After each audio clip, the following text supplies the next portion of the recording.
Hey y'all, Radar here with you. It's Wednesday morning. I'm kind of not dressed all that well because I had that hip surgery on Monday morning, but I felt kind of inclined that I needed to do this real quick because um, I hit an elk on the way to surgery. And when I left the house, Nancy and I had been having a tiff about her not, taking me to the surgery and how she couldn't really miss work, and we were trying to figure this out. So I got up early and left. And before I left, I'm like, Lord, please, I don't want to hit a critter because we're in Idaho, and anytime you drive at night in Idaho, you got a pretty good chance of hitting a critter. All right, our critters aren't small. People hit moose and elk and deer all the time, and our deer are 250 pounds. An elk's 400, 500 pounds. I mean, it's a big critter. And so I'd said that before I left, and as I was driving to Idaho Falls by myself at 3 o'clock in the morning. I left the house at 2:30, or actually at 2:15, so I wouldn't be going too fast because I didn't want to be doing 80 miles an hour on the interstate. It's winter time. A lot of deer and elk have come down out of the mountains, so they're down in the valleys where the roads are at. So anyway, I got north of Pocatello, um, and there's a place there where there's always elk this time of the year. I knew this, and I was doing probably 60 and 65 instead of 80.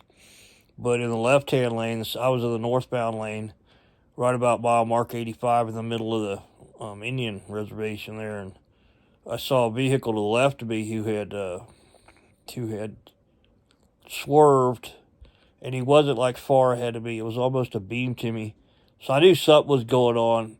But I was looking on the side of the road, and um, I looked up in the middle of the road, and there were four elk standing right in front of the vehicle. Like, I'm doing 60 miles an hour, 65, whatever.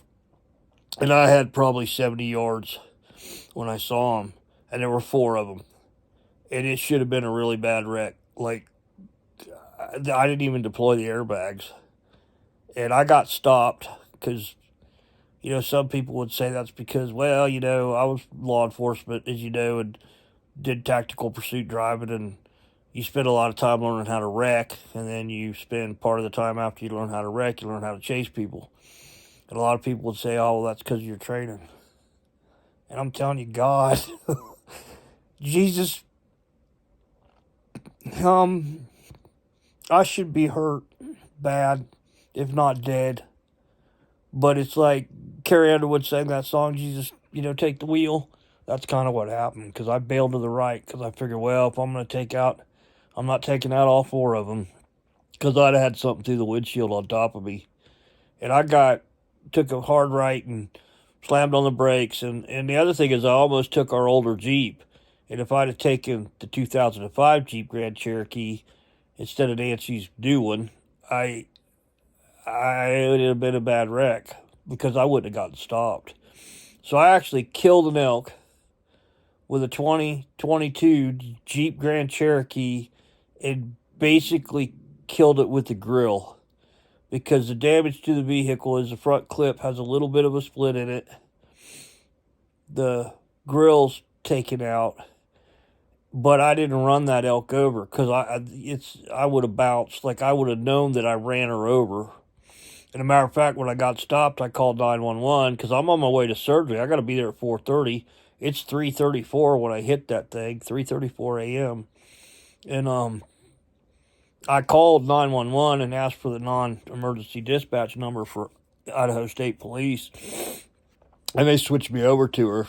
And I explained I'm, retired law enforcement. I just hit an elk, and I got to get to surgery, but I really need to get a report because of the insurance. Because, again, and I told her I don't think I killed it, so I don't think there's an elk laying here.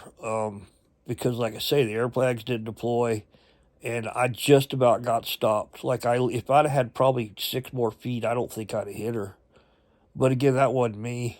That was Jesus took care of that for me. He really did. And I look like crap, I know, but I wanted to share this message with you because I was talking to him all the way there about this tip with Nancy, and I don't understand why we've got a great relationship and you still have tiffs and stuff, but yeah, I called, like I said, told him I don't think I hit the elk. If I could get a report as quickly as possible. If not, I need to get to surgery. I called the hospital, told them I might be a few minutes late. And the surgeon that did my surgery is Dr. Altenberg, who's my hunting buddy. I mean, we have a deer camp together, so I knew I'd be okay with that for a little while, but he couldn't hold up for hours or anything. So anyhow, I get out of the car. The other funny thing is, my wife had lost her 38. We thought that she had left it in a motel in Montana when we went to go pheasant hunting in Fargo. Well, when I slammed on the brakes and all of the stuff went flying forward and that, hit the elk, got off the side of the road. Well, something hit me in the back of the legs, from underneath the seat. And we had looked everywhere for this weapon. And I looked down, and here's the case for that weapon. And I thought, well, it can't be the weapon. She left it there. And after I'd called, 911 and got ISP on the way, I reached down there, and that 38 that we've been looking for since October had been in the vehicle the whole time, and we both had looked under that seat for it. But it was almost like God said, you might need this to finish that critter off, because I don't like to see anything suffer. I mean, when I hunt, I don't like to see anything suffer. But it was just like, holy cow, where'd that come from? So after I got off with ISP, I went out there, and sure enough, there's a dead elk laying there, which I don't know how I killed her. And I especially don't know how I killed something that big, because it was a cow elk. They're not small. But the vehicle was cosmetic damage and was drivable. I drove on to surgery, and because of that, Nancy and Eric came up, my son, they came up and swapped vehicles, because I was trying to get the elk in the truck. Because in Idaho, if you hit something like that, it is, we have a salvage law here. And I figured if I got $5,000 worth of damage to my vehicle, I'd kind of like to get some meat out of this. So I was going to try and get her in the back of the truck, go to the hospital, have Nancy and Eric come up and swap with me, and take the vehicle home and clean the elk. But because of a rotator cuff surgery and the fact that this elk probably weighs about 400 pounds, I couldn't get her in the vehicle. So they did call, ISP called the reservation, because I didn't want the meat to go to waste. So they came out and got her. Nancy said when they came up, you could see where I'd slid and the skid marks of that, but there was no blood. I mean, there was no guts. I don't know how I killed her, but it's by the grace of God that I'm not hurt. I got to my surgery. The surgery went well. I'm sore today, but not as sore as yesterday. But I had to share this with you because the power of prayer, oh man, it's real. And I just thank the Lord I'm here, because it really should have been a lot worse. So just keep that in mind. God bless you. I'm sorry again that I look like crap, but, these will get better. But I just didn't want to wait and not share this with y'all. And whoever may see this, I hope it helps. I'm not perfect. I'm a sinner. And I cuss more than I should. But I do talk to Jesus all the time, because I was raised that he's your best friend. And I talk to him like my best friend. So I might not be as reverent as I'm supposed to be all the time, but I needed to share this because, again, he took care of me Monday morning. So again, God bless y'all. Take care.